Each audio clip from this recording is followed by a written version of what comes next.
आप सभी को ओम साई राम, ओम साई राम, ओम साई राम। जैसा कि आप सभी जानते हैं कि हमारे साइंस और चरित्र में अलग अलग प्रसंगों का विवरण हर हफ्ते वीरवार के वीरवार यानी हमारे साईं बाबा का दिन, उस दिन आपको नया प्रसंग, हर हफ्ते नया प्रसंग मैं आपको सुनाती हूँ। आज आलंदी के स्वामी, जी हाँ, आलंदी के स्वामी, जिनके मन के अंदर इच्छा जागृत हुई कि क्यों ना शिरडी के साईं बाबा के दर्शन किए जाएं। वो शिरडी के साईं बाबा के दर्शन करने के लिए जब शिरडी दर्शन, साईं दर्शन हेतु जब वो पहुंचे तो पहले से ही उनके कान में दर्द था, हल्का हल्का। जब साईं बाबा के दर्शन किए तो बहुत प्रसन्न हुए, मन में एक अलग ही सुकून मिला उन्हें कि शिरडी साईं के दर्शन करके बहुत मन को एक सुकून मिला। उन्होंने बाबा से प्रार्थना की कि बाबा अब मुझे आज्ञा दो, अभी मैं विश्राम करूंगा और कल सुबह फिर आपसे मिलूंगा। साईं बाबा ने कहा, स्वामी जी आप आराम करो और मैं भक्तों की सेवा करता हूँ और फिर सुबह भेंट होगी। आलंदी के स्वामी चले गए आराम करने के लिए, परंतु उनको चैन नहीं था, क्योंकि जो दर्द था वो धीरे धीरे से अब तेज होता जा रहा था। इतना तेज हुआ, इतना तेज हुआ जिसकी कोई सीमा नहीं। तेज होता गया, तेज होता गया। वो रात भर अपनी करवटें बदलते रहे। क्या करें, कैसे करें कि रात बीत जाए और सुबह साईं बाबा के दर्शन करें और कहें कि बाबा अब आज्ञा दीजिए।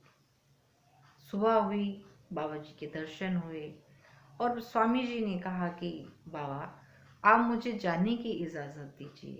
बाबा जी ने कहा ठीक है जाओ, आप जाना चाहते हो तो जाओ, मैं आपको रोकूंगा नहीं। आलंदी के स्वामी ने कहा बाबा जब मैं यहाँ आया था तो मुझे हल्का हल्का दर्द था, परंतु अब दर्द है कि रुकने का नाम ही नहीं ले रहा। इसकी पीड़ा इतनी ज्यादा है कि मैं बर्दाश्त नहीं कर पा रहा। बाबा जी ने कहा आप जाओ अपना इलाज करो। आज्ञा लेकर स्वामी जी चले गए, परंतु श्यामा को बहुत बाबा पे क्रोध आया और बाबा के ऐसा कहने पे तुम जाओ इलाज कराओ। श्यामा को क्रोध आया और श्यामा कहने लगे बाबा जी देवा देवा ये क्या है, सबके आप इलाज करते हो भभूति से, और देवा आपने स्वामी जी से कहा कि जाओ अपना इलाज कराओ, क्यों देवा? अब साईं बाबा मुस्कुराने लगे। साईं बाबा ने कहा श्यामा तुम हर पल मेरे साथ रहते हो। उन्होंने ही तो कहा कि मुझे शल्य चिकित्सा की आवश्यकता है, डॉक्टरों द्वारा मुझे दवाई लेनी है। मैं कोई डॉक्टर थोड़ी हूँ, मैं तो शिरडी का साईं बाबा हूँ, एक मामूली सा तुम्हारे जैसा इंसान हूँ, मैं डॉक्टर नहीं हूँ। श्यामा ने कहा नहीं बाबा आप हम सब से ऊपर हो, डॉक्टरों से भी ऊपर हो देवा। तो साईं बाबा हंसने लगे, कहा अल्लाह मालिक, फिर कहा अल्लाह सब अच्छा करेगा। कुछ समय पश्चात लगभग एक हफ्ते बाद स्वामी जी का पत्र आता है जिसमें लिखा था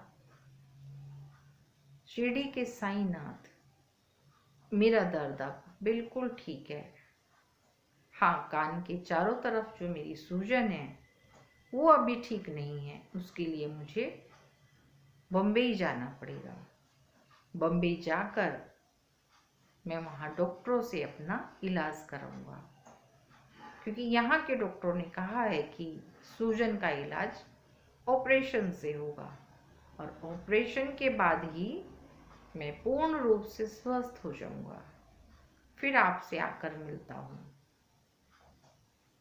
बाबा फिर हंसे, मुस्कुराए और कहा, अल्लाह सब अच्छा करेगा।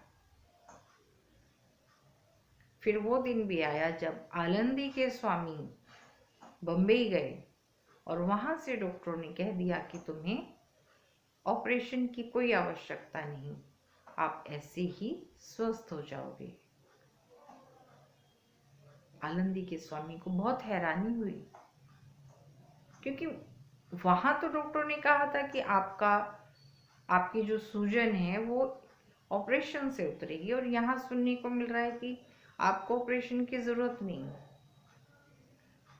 वो दौड़े दौड़े अपने साईं बाबा के पास गए और साईं बाबा को प्रणाम करके कहते हैं कि बाबा, डॉक्टर ने कहा है कि मुझे ऑपरेशन की आवश्यकता नहीं, मैं ऐसे ही स्वस्थ हो जाऊंगा, ये सूजन ऐसे ही उतर जाएगी। श्यामा बाबा को देख रहे थे, मुस्कुरा रहे थे और मन में कह रहे थे कि देवा की सारी बातों को कौन समझ पाया है जो हम समझेंगे। मैं हर पल रहता हूँ, मैं नहीं समझ पाता, तो आलंदी के स्वामी कैसे समझेंगे। तो वो बहुत मुस्कुराए और कहा, स्वामी जी अब आप ठीक तो है ना? बोले हाँ, दर्द तो बिल्कुल ठीक है, पर सूजन के लिए कहा था डॉक्टरों ने कि आप ऑपरेशन से ठीक होंगे, यहाँ के तो ऑपरेशन हुआ ही नहीं। तो मैंने सोचा क्यों ना बाबा जी के पास रहकर कुछ समय गुजारूं और आराम से फिर मैं अपने आलंदी पहुंचूं। बाबा मुस्कुराए और कहा, अल्लाह सब अच्छा करेगा। आओ स्वामी, मस्जिद में आपका स्वागत है। हे शिरडी के साईनाथ, आप सबकी बिगड़ी बनाते हो, सबकी। जो भी आपके चरण में जाता है आप उसे गले लगा लेते हो। जो भी आपकी शरण में आता है और जो कहता है आओ साईं, आप उसके साथ चल देते हो। हर पल हर क्षण आप उस भक्त के साथ रहते हो, और साईनाथ जिसके साथ हो,